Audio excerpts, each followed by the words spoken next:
আসসালামু আলাইকুম। আশা করি সবাই অনেক ভালো আছেন। আজকে নিয়ে এসেছি মিষ্টি দই। জানি সবার খুব পছন্দের, আমারও ভীষণ পছন্দের। তো আজকে মাত্র 5 মিনিটে আমি দই তৈরি করে দেখাবো। তো আশা করি আজকে আমার রেসিপি আপনাদের ভালো লাগবে। তো মিষ্টি দই তৈরি করতে আমার লাগবে টক দই। তো এখানে আমি 4টা কাপ নিয়েছি টক দইয়ের।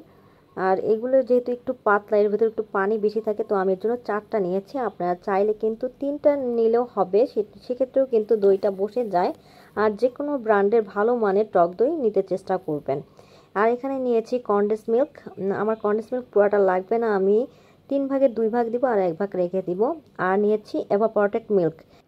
যারা দেশের বাইরে থাকেন তারা হয়তো অনেকে জেনে থাকবেন, আর যারা আমাদের বাংলাদেশে অনেকে হয়তো এটা সম্পর্কে পরিচিত নয়, তো তাদের বলছে এটা হচ্ছে দুধটা ঘন করে এভাবে ক্যানে সেল করা হয়। আর আপনারা চাইলে 1.5 লিটার দুধকে একদম 500 গ্রাম করে তারপরে কিন্তু দইটা এভাবে পাততে পারেন।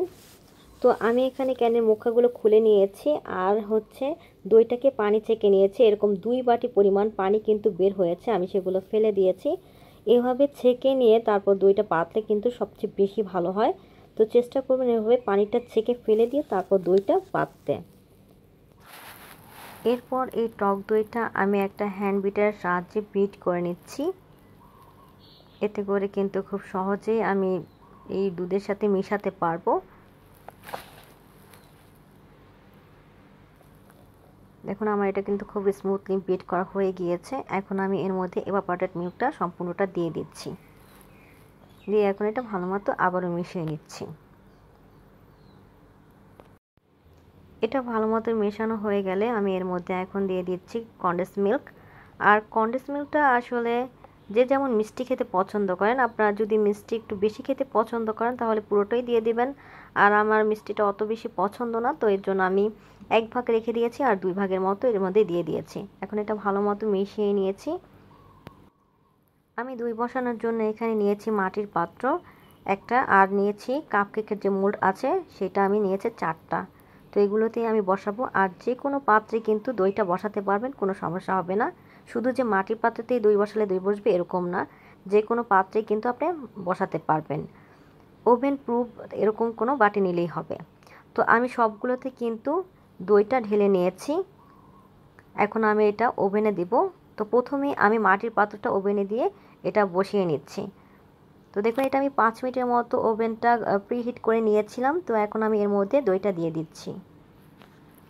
তো দইটা বসাবেন সেটার একটা টেকনিক আছে, এটা হচ্ছে 1 মিনিট 1 মিনিট করে মোট 5 বার কিন্তু দইটা বসাতে হবে। একবারই কিন্তু 5 মিনিট দিতে যাবেন না, বা অনেকক্ষণ ধরে দইটা ওভেনে রাখবেন না, তাহলে কিন্তু দইটা একদম ছানার মতো হয়ে যাবে, তো তখন আর খেতে পারবেন না। তো এর জন্য বেস্ট হবে 1 মিনিট করে মোট 3 বার যখন দিবেন, 3 মিনিট 1 মিনিট রাখবেন, তারপর কিছুক্ষণ পর আবার দিবেন, আবার 1 মিনিট রাখবেন, কিছুক্ষণ পর আবার দিবেন। তো এরকম করে যখন 3 থেকে 4 মিনিট হয়ে যাবে তখন দেখবেন যে জমতে শুরু করেছে। আমার মোট 5 মিনিটের মতো দেখা যায় এটা একদম পুরো জমতে শুরু করে। আর এটা কিন্তু একবারই ওভেনে জমে যাবে না, কিছুটা নামানোর পর দেখবেন যে একটা থকথকে ভাব রয়ে গিয়েছে। তো তখন কিন্তু ভয় পাওয়ার কিছুই নেই, এটা নামিয়ে 1 ঘন্টা ঠান্ডা করে নেবেন। এরপর ফ্রিজে রাখলে কিন্তু একদম পুরোপুরি জমে যাবে। তো দেখুন আমার এটা কিন্তু 5 মিনিটের মতো হয়ে গিয়েছে। তো এখন আমি এটা নামিয়ে নেব। আর এদিকে কাপের যে দইটা বসিয়েছিলাম সেটাও কিন্তু ওভেনে আমি এটা বসিয়ে নিয়েছি। এটা 4 মিনিটের মতো সময় লেগেছে। এখন আমি এগুলো সবগুলোই নামিয়ে নিলাম। আর এগুলো যথেষ্ট যেহেতু গরম রয়েছে, তো 1 ঘন্টা পর আমি ফ্রিজে রেখে দেব, যখন পুরোপুরিটা ঠান্ডা হয়ে যাবে। গরম অবস্থায় কিন্তু কখনোই ফ্রিজে রাখবেন না, ঠান্ডা হওয়ার পর তারপর ফ্রিজে রাখতে হবে। তো আমি কিন্তু পরদিন সকালে চলে এসেছি। অবশ্যই চেষ্টা করবেন রাতে বানিয়ে পরদিন সকালে এটা ফ্রিজ থেকে নামিয়ে খাওয়ার জন্য, তাহলে সেটা কিন্তু বেশি মজার হয়।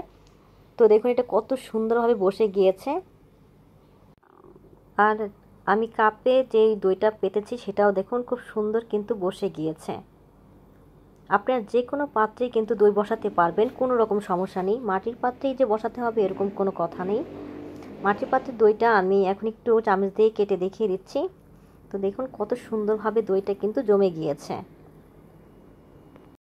আর এই দইটা খেতে এতটা মজার লাগে যে আমার কাছে মনে হয় দোকানের দই থেকেও এই দইটা অনেক বেশি মজার হয়। আপনারা কিন্তু যারা এভাপোরেটেড মিল্কটা পাবেন না, তো তারা কিন্তু ঘরেই দইটা 1.5 লিটার দুধকে 500 গ্রামের মতো করে তারপর কিন্তু দইটা পাততে পারবেন, কোনো সমস্যা হবে না। কাপকেকেরও দইটা আমি একটু কেটে দেখিয়ে দিচ্ছি, দেখুন এটাও কত সুন্দরভাবে জমে গিয়েছে। তো আপনারা বাসায় অবশ্যই ট্রাই করবেন এভাবে।